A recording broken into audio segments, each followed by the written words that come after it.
Hello welcome back to my YouTube channel. ಯಾರೆಲ್ಲ ನನ್ನ YouTube ಚಾನಲ್ನ ನೋಡ್ತಾ ಇದ್ದೀರಾ ದಯವಿಟ್ಟು ಪ್ಲೀಸ್ ಸಬ್ಸ್ಕ್ರೈಬ್ ಆಗಿ, ಹಾಗೆ ಈ ವಿಡಿಯೋ ಇಷ್ಟ ಆದರೆ ಒಂದು ಲೈಕ್ನ ಮಾಡಿ.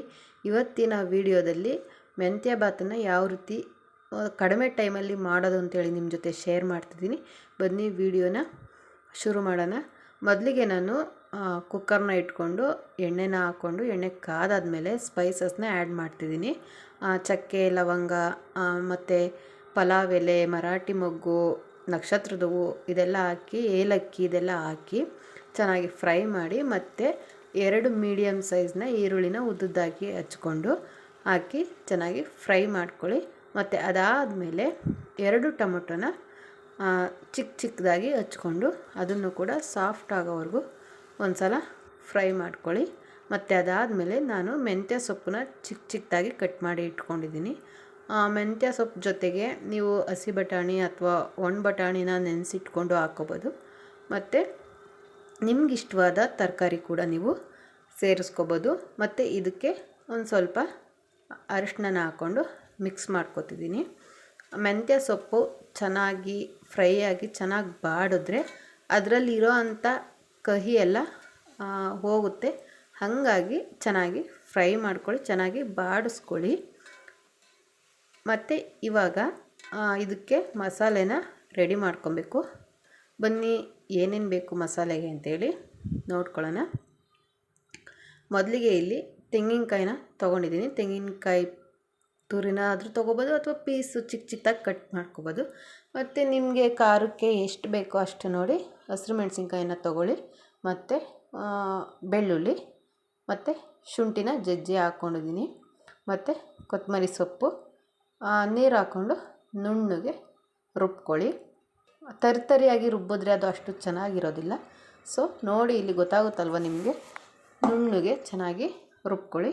ಮತ್ತು ನೋಡಿ ಇಲ್ಲಿ ಸ್ವಲ್ಪ ಅಂದರೆ ಕಾಣಿಸ್ತಿಲ್ಲ ಅಲ್ವ ನಿಮಗೆ, ಅದು ಮೆಂತ್ಯ ಸೊಪ್ಪು ಗೊತ್ತಾಗೋದೇ ಇಲ್ಲ, ಅಷ್ಟು ಅದು ಬಾಡಬೇಕು. ಮತ್ತು ಸೈಡಲ್ಲೆಲ್ಲ ಎಣ್ಣೆ ಕೂಡ ಬಿಟ್ಕೊಂಡಿರುತ್ತೆ, ನಿಮಗೆ ಗೊತ್ತಾಗುತ್ತೆ. ಅದು ಹಸಿ ವಾಸನೆ ಎಲ್ಲ ಹೋಗಬೇಕು ಅಲ್ವ. ಮತ್ತು ರುಬ್ಬಿಟ್ಕೊಂಡಿರೋಂಥ ಮಸಾಲೆನ ನೀವು ಹಾಕಿ ಚೆನ್ನಾಗಿ ಒಂದು 2 ನಿಮಿಷ ಅದನ್ನು ಕೂಡ ಅಷ್ಟೇ ಚೆನ್ನಾಗಿ ಫ್ರೈ ಮಾಡ್ಕೋಬೇಕು. ನಿಮಗೆ ಗ್ರೀನ್ ಕಲರ್ ಇರೋದು ಸ್ವಲ್ಪ ಕಲರ್ ಚೇಂಜ್ ಆಗುತ್ತೆ, ನಿಮಗೆ ಗೊತ್ತಾಗುತ್ತಲ್ಲ.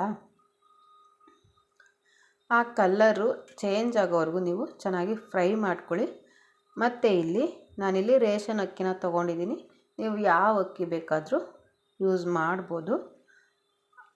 ಮತ್ತು ಇಲ್ಲಿ ಒಂದು ಚೆನ್ನಾಗಿ ಮಿಕ್ಸ್ ಮಾಡಿಕೊಂಡು, ಮತ್ತು ಇಲ್ಲಿ ನಾವು ಅಕ್ಕಿನ ಹಾಕಿದ ತಕ್ಷಣ ನೀರನ್ನು ಹಾಕಿ ಮುಚ್ಚಳನ ಮುಚ್ಚಿ ಕೂಗ್ಸೋಕ್ಕೆ ಹೋಗಬಾರ್ದು. ಅದು ಕೂಡ ಒಂದು 5 ನಿಮಿಷ ಹಾಗೆ ಕುಕ್ಕರ್ ಬಾಯಿನ ಮುಚ್ಚಿದ್ದೇನೆ ಒಂದು 5 ನಿಮಿಷ ಕುದಿಸ್ಕೊಳ್ಳಿ. ನೀವು ಮಿಕ್ಸ್ ಮಾಡಿದ ಮೇಲೆ ಉಪ್ಪನ್ನು ಹಾಕ್ಕೊಳ್ಳಿ.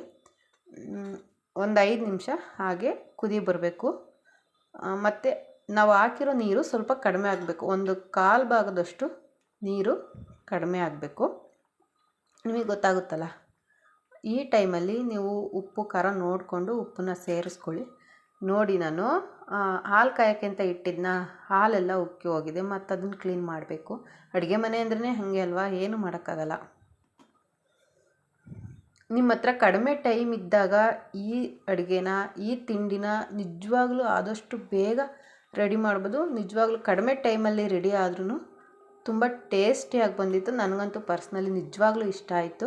ನಾನು ಮಾಡಿದ್ದೀನಿ ಅಂತ ಹೇಳ್ತಿಲ್ಲ, ನಿಜವಾಗ್ಲೂ ಸಿಕ್ಕಾಪಟ್ಟೆ ಚೆನ್ನಾಗಿತ್ತು. ಟೇಸ್ಟು ಕೂಡ ಅಷ್ಟೇ ಚೆನ್ನಾಗಿತ್ತು. ಮತ್ತು ಇವಾಗ ಕುಕ್ಕರ್ ಬಾಯಿನ ಮುಚ್ಚಿ 1 ರಿಂದ 2 ವಿಸಿಲ್ನ ಕೂಗಿಸ್ಕೊಳ್ಳಿ. ಮತ್ತು ಕುಕ್ಕರ್ನ ವಿಸಿಲೆಲ್ಲ ರಿಲೀಸ್ ಆದಮೇಲೆ, ತಣ್ಣಗಾದಮೇಲೆ ತೆಗೆದು ನೋಡೋಣ.